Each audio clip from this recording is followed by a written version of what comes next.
Welcome back to my new blog friends. कैसे हो आप सभी लोग? आई थिंक आप सभी लोग बहुत अच्छे होंगे और प्रभु की कृपा आप सब पे बनी रहे। तो फ्रेंड्स, आने वाला है तीज जो 26 अगस्त को है। तो आप सभी ने जो भी तैयारी की होगी और मैंने अभी नहीं की है, और जाऊंगी जो भी चीज़ें लेना है तो आपसे मैं शेयर तो ज़रूर करूंगी। तो हरितालिका तीज में आप फ्रेंड्स, पहले तो सबको एडवांस बधाई, जो कि 26 अगस्त को है। और फ्रेंड्स, एकदम उस दिन बिना पानी के जो ये सबसे टफ व्रत होता है मेरे लिए, क्योंकि फ्रेंड्स कुछ मिले ना मिले लेकिन पानी, हर तरफ पानी नजर आता, बस पानी एक गिलास मिल जाए बस। तो हाँ, लेकिन मैं ये बोलना चाहूँगी जो लोग पहली बार ये व्रत उठा रहे हैं, हाँ, तो उन्हें अगर पहली बार है तो 12 बजे, रात के 12 बजे के बाद किसी तरह से मतलब खुद पे कंट्रोल करके भैया व्रत तो रहना ही है। हाँ, बहुत ही ये होता है ना, अपने हस्बैंड की लंबी उम्र के लिए जो रहा जाता है। तो आप 12 बजे के बाद से कोशिश ये करिए, आप स्नान वगैरह भी कर लीजिए। जो भी आपको छूना रहता है, जैसे जो अनाज वगैरह जो छूते हैं ना, शाम को ही श्रृंगार का सामान हम लोग भोलेनाथ और माँ पार्वती को अर्पित कर देते हैं। लेकिन जो जिसको कहते हैं हम लोग सीधा, हाँ, जिसमें गेहूँ, चावल, सॉरी, आटा, चावल और सब्जियां, हल्दी, नमक, ये सब कुछ रहता है और कुछ दक्षिणा। तो ये सब हम लोग दूसरे दिन छूते हैं। तो जो लड़कियां या औरतें जो पहली बार रह रही हैं तो वो 12 बजे के बाद से एकदम नहा लें, और नहाने के बाद से माँ पार्वती को सिंदूर अर्पण करके अपनी मांग में डालें और छू के आप फटाफट पानी पी सकते हैं। तो पहली बार जब मैं तीज थी फ्रेंड्स, जब मेरी नई शादी हुई थी और फर्स्ट टाइम मैंने व्रत उठाया था, तो यकीन मानिए बहुत लगा था। तो पंडित जी के कहने के अनुसार ही कि अगर आप पहली बार उठा रहे कोई व्रत तो आप उसी तरह से उठाइए, वो नियम आपके लिए निकल जाओ। ये नहीं अगर आप पहली बार व्रत रह रहे हो फिर उसके बाद से आपने सुबह तक एकदम पानी नहीं ग्रहण किया, एकदम उसी तरह सो गए, एकदम मतलब सुबह हो गया दूसरे दिन और चलो उस रह गए। लेकिन दूसरी बार अगर आपको ऐसा महसूस हो रहा है नहीं मैं पानी के बगैर नहीं रह पा रही हूँ और मुझे जैसे 12 बज रहा है, दिन समय चेंज हो रहा है, मुझे पानी पी लेना चाहिए, अगर तब पीती हैं तो वो सही नहीं है। क्योंकि स्टार्टिंग से जब आप व्रत उठाइए तभी उसी वक्त जो नियम आप बना लेंगी तो आप मतलब आजीवन ये नियम बन जाएगा आपके लिए।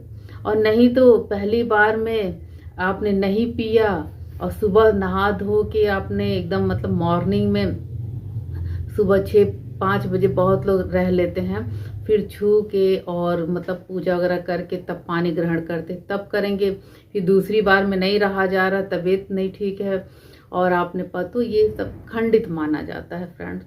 इसलिए जो लोग पहली बार उठा रहे हैं तो आप कोशिश करिए कि 12 बजे के बाद, क्योंकि दिन समय सब कुछ चेंज हो जाता है, स्नान करिए। स्नान करने के बाद से माँ पार्वती को सिंदूर लगा के, माँ गौरी को वहाँ से उनको चढ़ाया हुआ सिंदूर लेके अपने मांग में डालिए और छू के आप पानी पी सकते हैं, तो कोई दोष नहीं है। तो इसमें 16 श्रृंगार, जैसे 16 श्रृंगार तो क्या है फ्रेंड्स, उसमें मेन जरूरी चूड़ी, सिंदूर, बिंदी, मेहंदी, आलता तो मस्ट है। सिंदूर, आलता तो मस्त, मतलब मस्ट है, बहुत जरूरी है। और उसमें आप कपड़े हैं जैसे साड़ी, पेटीकोट, ब्लाउज का पूरा सेट है। और भी चीज़ें आप उसमें ऐड कर सकते हैं, अगर आप सक्षम हैं तो बिछुआ, पायल, ये भी सब आप छू सकते, क्योंकि ये सब सुहाग की निशानियां होती हैं। तो फ्रेंड्स, मैं तो पहली बार से ही मेरे मायके से साड़ी और सारी चीज़ें आई थी तो मैंने छुआ था, और तब से फ्रेंड्स, तब से और अभी तक हर साल मैं एक साड़ी, उस पर पूरा सुहाग का सामान जो मैं अगले वीडियो में आपसे शेयर करूंगी, या पूजा वाले दिन आप देखिएगा मैंने क्या क्या माँ गौरी को, माँ पार्वती को अर्पण किया है। तो उस तरीके से आप सारा सामान सुहाग का आप चढ़ाइए। भोलेनाथ बाबा को एक मतलब गमछा, मतलब साथ में माँ पार्वती के सामान के साथ भोलेनाथ बाबा का भी आप सामान रख दीजिए। और फ्रेंड्स, उस दिन पूजा कैसे करेंगे ये भी मैं आपको बताऊंगी, एकदम सिंपल सरल तरीके से। जो लोग मतलब बहुत ही इतना एक तो व्रत है और बहुत ही सिंपल तरीके से करना चाहते हैं, तो ऐसा नहीं कि आप बहुत ताम झाम करिए तभी आपको व्रत का पूरा फल मिलेगा, और आप सिंपल तरीके से करिए तो व्रत का कम फल मिलेगा। तो ऐसा कुछ भी नहीं है। मेन इम्पॉर्टेंट है आपका श्रद्धा भाव, आपकी यथाशक्ति। हाँ, जैसी आपकी शक्ति है उस हिसाब से आप करिए। भगवान तो भाव के भूखे होते हैं।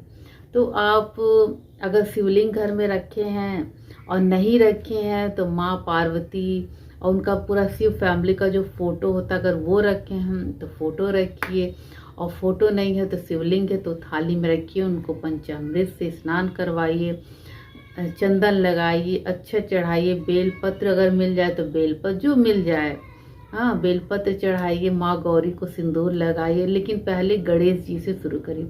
देखिए, एक शिवलिंग में ना उनकी पूरी फैमिली आ जाती है। अगर आपके पास शिवलिंग है तो जो अर्घा होता है किनारे, वहाँ गणेश जी, कार्तिकेय जी और भोलेनाथ बाबा का जो ऊपर वाला हिस्सा है वो उनकी पुत्री अशोका, और जो अर्घा होता है नीचे वो माँ पार्वती। तो मतलब संपूर्ण पूजा एक शिवलिंग में हो जाती है। अगर फोटो है तो फोटो, नहीं तो शिवलिंग है तो शिवलिंग से करिए।